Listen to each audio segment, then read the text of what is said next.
Me llamo Sofía Meléndez Gutiérrez. Soy investigadora postdoctoral en el Instituto de Investigaciones Filosóficas de la UNAM.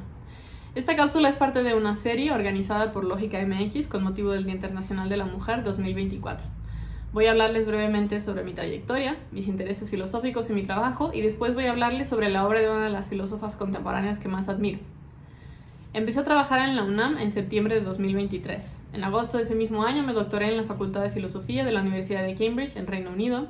En 2018 terminé una maestría en investigación filosófica en esa misma universidad y en 2017 me titulé de la licenciatura en filosofía de la Universidad de Guadalajara. Desde hace varios años trabajo en metafísica, filosofía del lenguaje, lógica filosófica y filosofía de la música. Todavía en el presente trabajo en estas áreas, pero mientras lo hacía durante mi doctorado descubrí un debate en la filosofía de las matemáticas que me pareció fascinante. Este debate es el debate acerca de la plausibilidad de una teoría que se llama estructuralismo no eliminativista o estructuralismo ante-REM. La mayor porción de mi trabajo actual la enfoco en esta teoría y ahora voy a hablarles acerca de ella un poco y de qué es exactamente lo que estoy investigando en relación con ella. Consideremos el siguiente escenario ideal. En un momento del tiempo t, un sujeto mide la temperatura de un sistema físico S con un instrumento perfectamente fiable que le indica que la temperatura de S es de 79.3 grados centígrados. El sujeto afirma entonces lo siguiente: la temperatura de S en T es de 79.3 grados centígrados. Intuitivamente, nuestro sujeto describió con verdad la temperatura de S en T, pero ¿cuál es la estructura semántica de su afirmación? 1. Este enunciado exhibe tres términos singulares, es decir, tres términos que propenden a designar cada uno a un individuo único. Los tres términos singulares que comprende uno son S, T y 79.3. Por su posición, el referente de S es un sistema físico y el de T un momento del tiempo. ¿Pero qué hay de 79.3? Esta pregunta estancia un problema prominente en la filosofía de las matemáticas, que es el problema de a qué se refieren los numerales y los demás términos singulares de las matemáticas. Muchas teorías han sido avanzadas en respuesta a este problema y varias de ellas tienen defensores en el presente. Pero la que más me interesa a mí ahora es la que se llama estructuralismo no eliminativista o estructuralismo ante-REM. Una anteestructura o estructura ante-REM es una entidad abstracta sui generis. Que una entidad sea abstracta significa que no está localizada en el espacio-tiempo, o sea que las anteestructuras existen fuera del espacio-tiempo. A lo largo del tiempo los filósofos han postulado una variedad de entidades abstractas de distintas clases, pero las anteestructuras son especiales entre todas ellas porque tienen, como su nombre lo sugiere, la forma de una estructura, es decir, una anteestructura está constituida por elementos interrelacionados. Por otro lado, una anteestructura se distingue de las estructuras de otros tipos en virtud de la naturaleza de los elementos que la constituyen. Los elementos de una anteestructura no son objetos, sino entidades que pueden ser ocupadas por objetos, más o menos como un rol o un papel puede ser ocupado por diversos individuos. Por ejemplo, el rol del titular del Poder Ejecutivo de nuestro país ha sido ocupado por una variedad de individuos, el rol del portero de la Selección Mexicana de Fútbol ha sido ocupado también por una variedad de individuos, y los elementos de una anteestructura pueden también así ser ocupados por una diversidad de individuos distintos. Los elementos de una anteestructura se llaman posiciones y un conjunto de objetos ocupan las posiciones de una anteestructura cuando el sistema que esos objetos constituyen ejemplifica la anteestructura en cuestión. Pensemos, por ejemplo, en estos dos sistemas de objetos. Primero, dos individuos y una relación de amor no correspondido entre ellos, una relación que va de uno de estos individuos al otro, pero no de regreso. Luego, dos números naturales y la relación en virtud de la cual uno de esos números es mayor que el otro. También esta es una relación que va de un lado al otro, pero no de vuelta. Estos dos sistemas ejemplifican la misma anteestructura. Ambos constan de dos elementos y una relación que va de uno de esos elementos al otro, pero no de regreso. Así, la anteestructura que estos dos sistemas ejemplifican es la anteestructura que consta de dos posiciones y una relación que va de una de ellas a la otra, pero no de vuelta. Esto, pues, es una anteestructura. El estructuralismo no eliminativista es la teoría que dice que los términos singulares de las matemáticas designan a los elementos constitutivos de una variedad de anteestructuras, o sea, designan posiciones. Esta teoría tiene una larga serie de ventajas sobre otras teorías, ventajas semánticas, ontológicas y epistemológicas, pero también tiene un problema grave. Si suponemos que un término matemático T designa una posición, como lo hace el estructuralista, entonces, en virtud de un resultado simple de la teoría de modelos llamado push-through construction, Se sigue que hay múltiples posiciones que T podría designar y no hay ninguna razón en absoluto para suponer que T designa a una de esas posiciones y no a cualquiera de las otras.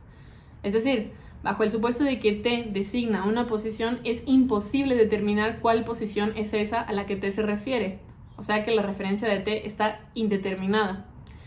La indeterminación referencial es un problema en sí mismo grave para cualquier teórico que lo enfrente, pero es particularmente grave para el estructuralista porque el estructuralismo fue formulado precisamente con el propósito de resolver un problema en determinación referencial que encontró un filósofo llamado Paul Benacerraf en 1965 en las teorías que eran más populares en ese tiempo acerca de los fundamentos de las matemáticas.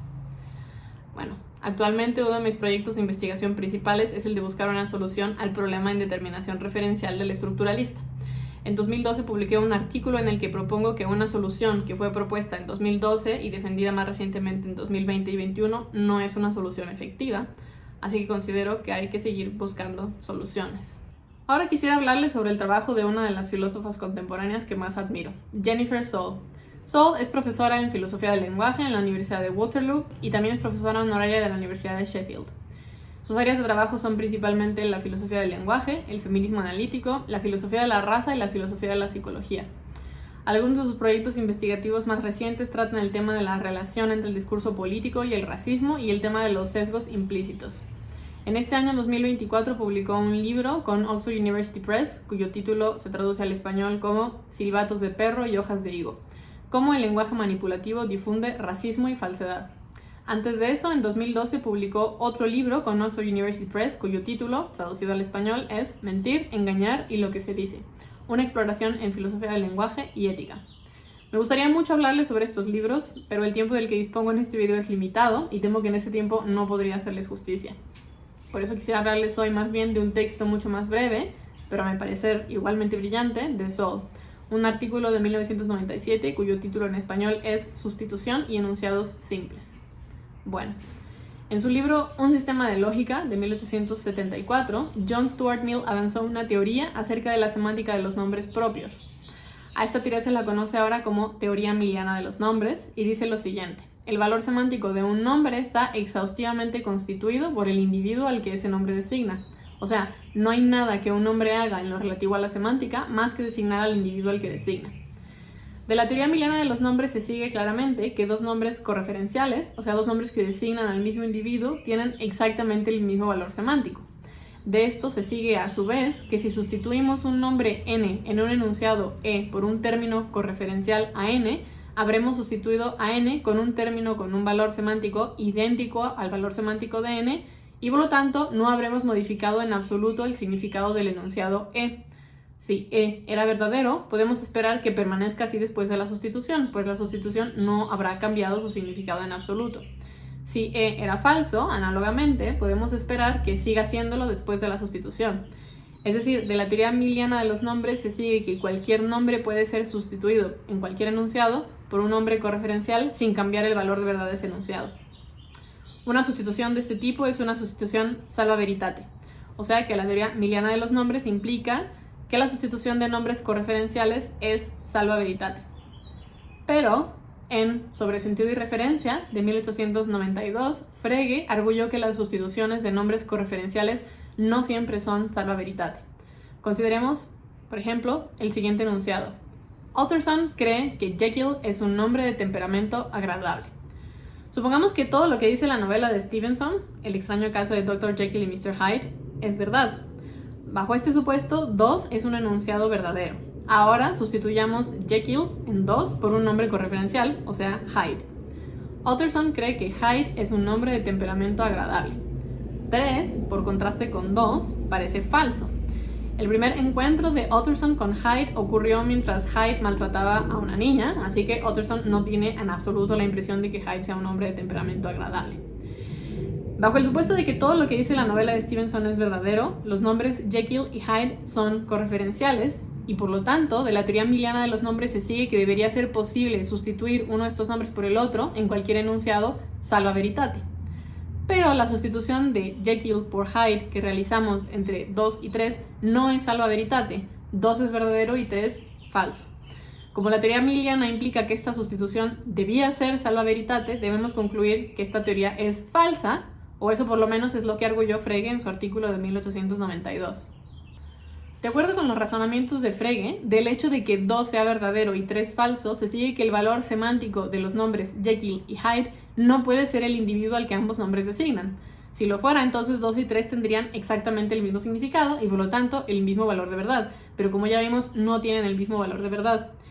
Frege conjeturó así que un nombre, Jekyll, Hyde y cualquier otro nombre, debe tener un valor semántico adicional a su referente. En particular, Jekyll y Hyde deben cada uno tener un valor semántico adicional al individuo al que ambos nombres designan, y el valor semántico adicional de cada uno de estos nombres debe ser distinto del valor semántico adicional del otro nombre. Solo así podemos explicar que 2 y 3 tengan los significados distintos que hacen que 2 y 3 tengan valores de verdad distintos. A partir de esta conjetura, Frege postuló su famosa teoría de los sentidos. De acuerdo con esta teoría, cada nombre tiene no uno, sino 2 niveles de significado. En el primer nivel está el referente de ese nombre y en el segundo un sentido, que es una entidad que podemos caracterizar brevemente como una descripción particular del referente del nombre en cuestión que está asociada para el usuario del nombre con ese nombre. Jekyll y Hyde, por ejemplo, tienen el mismo referente, ambos se refieren al mismo hombre, pero ambos tienen un segundo nivel de significado y en ese nivel sus significados son distintos, es decir, los nombres Jekyll y Hyde tienen sentidos distintos. Para Utterson, el sentido del nombre Jekyll, o sea, la descripción que Utterson asocia a Jekyll, es quizás algo como el hombre sensato y amable que es mi amigo y un médico respetado, y el sentido del nombre Hyde, en cambio, es algo quizás como el hombre atroz que lastimó a una niña el otro día. Según Frege, en un contexto lógicamente simple, el rol de un nombre es el de referirse a su referente. En un contexto simple, los nombres Jekyll y Hyde se refieren ambos al hombre que constituye el referente de ambos. Veamos, por ejemplo, este enunciado. Jekyll y Hyde son uno y el mismo. De acuerdo con la teoría de Frege, el contexto en el que ocurren Jekyll y Hyde en este enunciado 4 es un contexto simple, así que ambos nombres en este enunciado designan al mismo hombre, y 4 es por eso verdadero. Sin embargo, operadores lógicos como el operador doxástico que aparece al inicio tanto de 2 como de 3 generan contextos lógicos complejos en los que la regla anterior ya no se cumple. Los operadores en cuestión, según Frege, producen permutaciones semánticas. En el contexto lógico que estos operadores generan, dice Frege, el rol de un nombre n ya no es más el de referirse a su referente. Ahora el rol de n es el de expresar su sentido. Así, según Frege, lo que hacen los nombres Jekyll y Hyde en 2 y en 3 no es referirse al mismo hombre, sino expresar los sentidos distintos que estos nombres tienen, que mencioné antes. Utterson cree que el hombre amable y sensato que es su amigo y un médico respetado tiene un temperamento agradable, y así se explica que el enunciado 2 sea verdadero. Ahora, Utterson no piensa que el hombre atroz que lastimó a una niña el otro día sea un hombre de temperamento agradable, y así se explica que 3 sea falso. Por largo tiempo la propuesta de Frege fue considerada exitosa para explicar que la sustitución de términos correferenciales falle en contextos lógicamente complejos como ese que caracteriza a 2 y a 3. En su artículo de 1997, no obstante, Jennifer Soule puso en duda de manera formidable esta propuesta y además lo hizo a través de un argumento muy simple y por lo tanto elegante. El argumento de Soule se desprende de una observación sumamente perspicaz. Consideremos los siguientes enunciados. Hyde lastimó a una niña y Jekyll se arrepintió más tarde. Hyde lastimó a una niña y Hyde se arrepintió más tarde. 5 es verdadero. 6 es el resultado de sustituir Jekyll por Hyde en ese enunciado, 5, pero 6 parece falso. Sin embargo, 5 y 6 no involucran ningún operador lógico de esos que según Frege inducen permutaciones semánticas. Los contextos donde los nombres Jekyll y Hyde ocurren en 5 y 6 son lógicamente simples y por lo tanto Jekyll y Hyde en 5 y 6 tienen el rol semántico de referirse ambos al mismo hombre. Si esto es así, entonces 5 y 6 tienen exactamente el mismo significado y es imposible explicar por qué 5 y 6 tienen valores de verdad distintos. Según Soule, pues, la sustitución salva veritate parece fallar no solo en contextos lógicamente complejos como el de 2 y 3, sino en contextos lógicamente simples también, y por lo tanto hay fallas de sustitución salva veritate que no podemos explicar en términos de las permutaciones semánticas de Frege. Nuestra impresión de que la sustitución que ocurrió entre 5 y 6 no es salva veritate, según Soule, podemos explicarla exitosamente solo en términos de la dimensión pragmática del lenguaje. Nuestras preferencias frecuentemente tienen significados adicionales a esos que tienen en virtud meramente del significado de las palabras que las constituyen. O sea, Nuestras preferencias tienen frecuentemente significados adicionales a sus significados literales. Sabemos, por ejemplo, que podemos decirle a un amigo hace frío para comunicarle no solo que hace frío, sino que nos gustaría que cierre la ventana. O, por ejemplo, veamos este enunciado: hoy compré hojaldre y manzanas en la tienda y horneé un pay de manzana. Claramente, una preferencia ordinaria de 7 tiende a implicar que la compra de ingredientes ocurrió antes de la fabricación del pie, a pesar de que 7 no contiene ninguna palabra que indique eso literalmente. No dice y luego o y después ni nada similar. Es debido a esta implicatura que el siguiente enunciado, 8, parece narrar un evento distinto del que narra 7. Veamos 8. Hoy horneé un pay de manzana y compré hojaldre y manzanas en la tienda. Es claro entonces que nuestras preferencias tienen significados adicionales a esos que tienen en virtud meramente de las palabras que las constituyen. Estos significados adicionales son significados que existen a nivel no de la semántica, sino de la pragmática. Ahora, según Sol, la sustitución que ocurrió entre 5 y 6 sí es alba veritate, aunque nos parezca que no lo es. Es decir, 5 es verdadero y 6 también. 6 nos parece falso porque 6 tiene una implicatura pragmática falsa. Es decir, 6... a nivel de la pragmática, sugiere que Hyde lastimó a una niña y que todavía transformado en Hyde, este hombre se arrepintió de haber lastimado a la niña. Pero eso no es así. Este hombre se arrepintió de haber lastimado a la niña solo cuando su transformación se revirtió y volvió a ser Jekyll. La tesis crucial de Sol es la siguiente. Dado que esta teoría pragmática está disponible para explicar por qué la sustitución que ocurrió entre 5 y 6 no parece ser salva veritate, es sumamente parsimonioso explicar la sustitución que ocurrió entre 2 y 3 también en términos pragmáticos. De acuerdo con dicha explicación, 2 y 3 tienen el mismo valor de verdad a pesar de que no lo parezca. 2 es verdadero y 3 también. Después de todo, el hombre que Utterson encuentra agradable es realmente el mismo que Hyde. Es solo que cuando está convertido en Hyde, ese hombre no es agradable en absoluto. La razón de que 3 nos parezca falso es que tiene implicaturas pragmáticas falsas. Es decir, 3 sugiere a nivel de la pragmática que Utterson cree que Jekyll, cuando está convertido en Hyde, es agradable, y eso por supuesto no es así. En suma, el descubrimiento de Sol de que la sustitución salva veritate parece fallar no solo en contextos complejos, sino en contextos simples también, tiene dos consecuencias sustantivas. En primer lugar, esta observación implica que los objetos lingüísticos que debemos estudiar para entender el fenómeno de la falla de sustitutividad son más que los que habíamos pensado. No son solo enunciados complejos como 2 y 3, sino enunciados simples como 5 y 6 también. Y en segundo lugar, la observación de Sol implica que una teoría que pareció por largo tiempo adecuada para explicar la falla de sustitutividad ya no es enteramente satisfactoria. Esta teoría, la teoría fregeana, puede explicar exitosamente el fenómeno de la falla de sustitutividad en contextos complejos. Pero ahora vemos que la falla de sustitutividad ocurre también en contextos simples, y como la teoría fregeana no puede explicar la falla en contextos simples, entonces no podemos considerarla enteramente satisfactoria. Bueno, debido al hecho de que la observación de Sol tiene las sustantivas consecuencias que acabo de mencionar, y al hecho de que esas sustantivas consecuencias Sol las derivó a partir de una observación simple y un argumento sencillo y elegante, me parece que el artículo de Sol es una pieza realmente brillante y además muy bella de filosofía. Me alegra haber tenido la oportunidad de mostrarle este video, espero que la hayan disfrutado.